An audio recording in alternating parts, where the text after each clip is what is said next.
Welcome back to another episode of No Gossip, Just Talk. I'm your host, Soleil, and today we're talking about how can I trust God, someone I cannot see, while facing so much trauma, disappointment, tragedy, and heartbreak.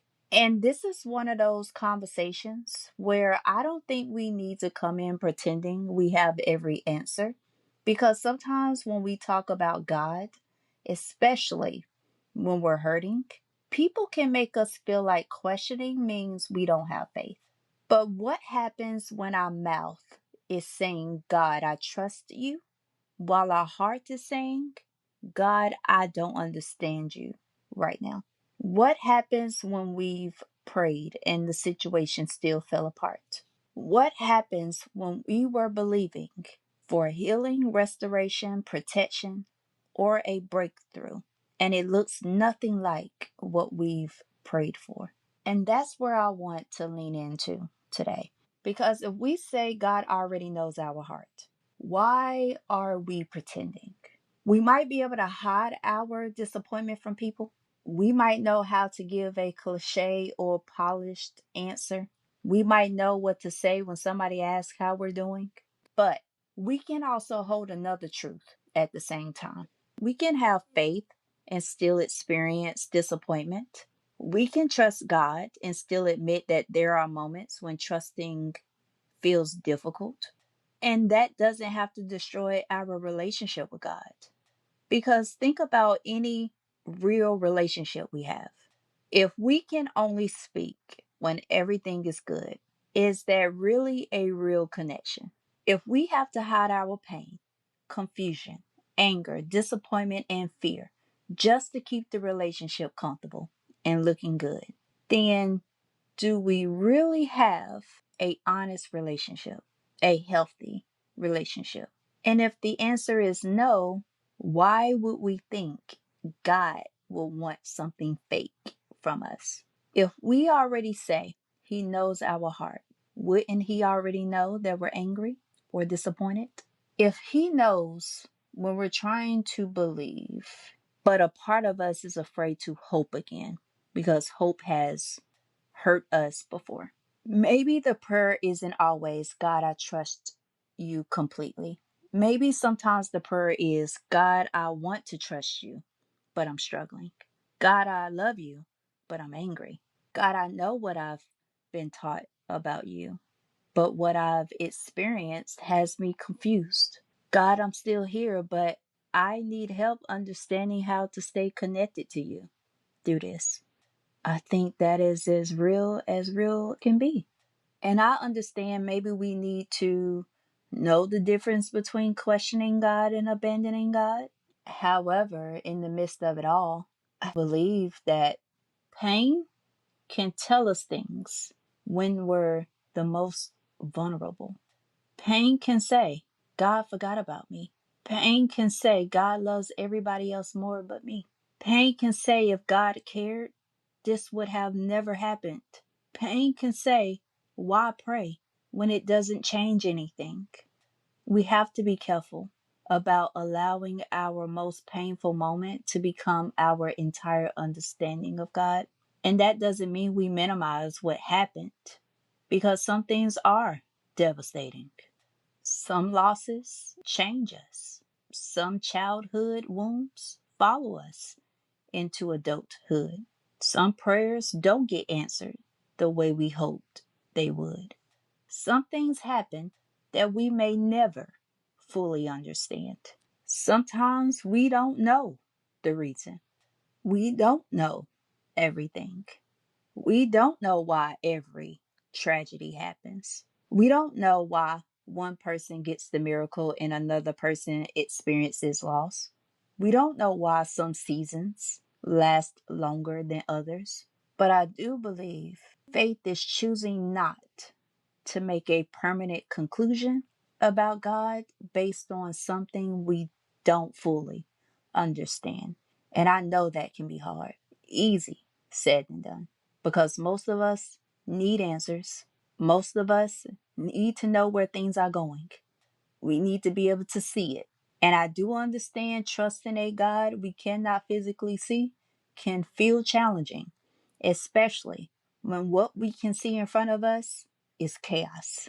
That's why I think sometimes we have to stop expecting trust to feel like certainty. Trust can look like continuing the relationship even when we don't understand the circumstances. It can look like saying, God, I don't know what you're doing, but I'm not going to disconnect from you just because I don't have all the answers. And just notice how I didn't say we have to pretend to like what's happening, because we don't have to like it at all. I think there are things we should grieve. There are things we should be angry about. There are things we need counseling for. There are things we need to heal from. There are situations where prayer and action have to work together. I also believe we can pray and go to therapy. We can have faith and ask questions. We can trust God and still admit that something affected us. It's not about pretending nothing hurts. It's about knowing what to do with the hurt. Because when we don't process our pain, it can start shaping what we believe about God. We can start to see God through the same lens as the people who hurt or disappointed us. For instance, if someone we deeply trusted betrayed us, we may struggle with trusting God fully because trust itself feels unsafe. If we grew up feeling unseen, we may struggle to believe that God actually sees us, hears us, or cares. We start thinking, if I pray, behave, give, serve enough, then maybe I can avoid pain or earn protection from it. But life doesn't work like that. Faith is not a contract that guarantees a pain free life or a life without suffering. And a lot of our disappointment comes from believing that it is. Sometimes we are not only grieving what happened to us, we are also grieving the belief that being faithful to God was supposed to protect us from all pain. Because without realizing it, we can start believing that if we do everything right, then God owes us a specific outcome. Then, when life goes in a different direction, we don't just question the situation, we question God, asking, why did you let this happen to me? I prayed, I tried to do the right thing. I stayed faithful, I forgave, I waited, I believed. So, why am I still here dealing with this? We don't have to clean it up. If that's how we feel, that's how we feel. We don't have to make it sound polished or religious or super spiritual. We can bring God the real us, unfiltered, especially if it's a God we say knows everything. Why be fake about it? There's something else we have to talk about as well. Sometimes we blame God for things people chose to do. We forget that human beings, people, have free will. And what comes with that free will is people lie, people betray, people break trust, people make reckless decisions, people ignore wisdom, people hurt other people. And sometimes we will still look at God and ask God, why did you do this to me? When in reality, another person, another human being made that choice. And now this leads to another question where we'll ask God, why did you allow it? Which is a valid question. But allowing something and causing something isn't the same thing. Because if we start assigning every painful human action directly to God, we can slowly begin to see God through the same lens as the people who hurt us. And that can distort our relationship in a very deep way with God. Another thing is, we also may have to leave room for mystery. And I know that word can feel uncomfortable because we want clear answers, but there are things we may understand later, things we may understand differently with time, and things we may never fully understand in this lifetime, which I know can be difficult. But maybe trust is not always about knowing why something happened. Maybe trust is about deciding who we are going to become while we are still waiting for understanding. Meaning, are we going to become bitter, closed off, unable to love, afraid to hope again? Or can we let pain teach us without letting it harden us? I believe a relationship with God is healthy where we are allowed to say exactly what is in our hearts.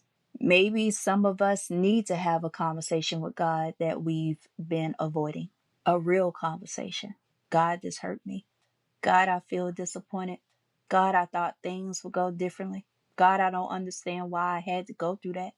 God, I'm scared to trust you fully because I don't want to be disappointed again. And I believe from there, we can begin rebuilding. Sometimes trust with God has to be rebuilt the same way trust in any meaningful relationship is rebuilt. But because our understanding has been challenged, we may have to separate who God is from what we've experienced. We may have to separate God from unhealthy religious teachings. We may have to separate God from people who used his name to control or harm us.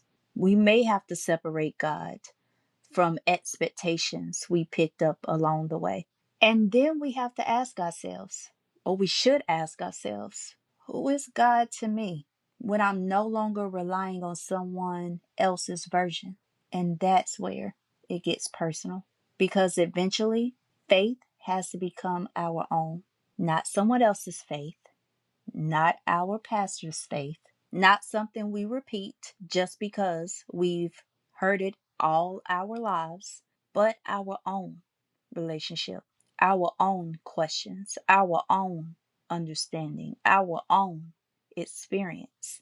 And again, we don't have to figure everything out. Maybe the goal is simply not to walk away from God just because we are hurting. So here are my takeaways. Questioning doesn't mean we've lost faith. It can actually be a part of building a deeper and more honest relationship with God. We don't have to fake our emotions.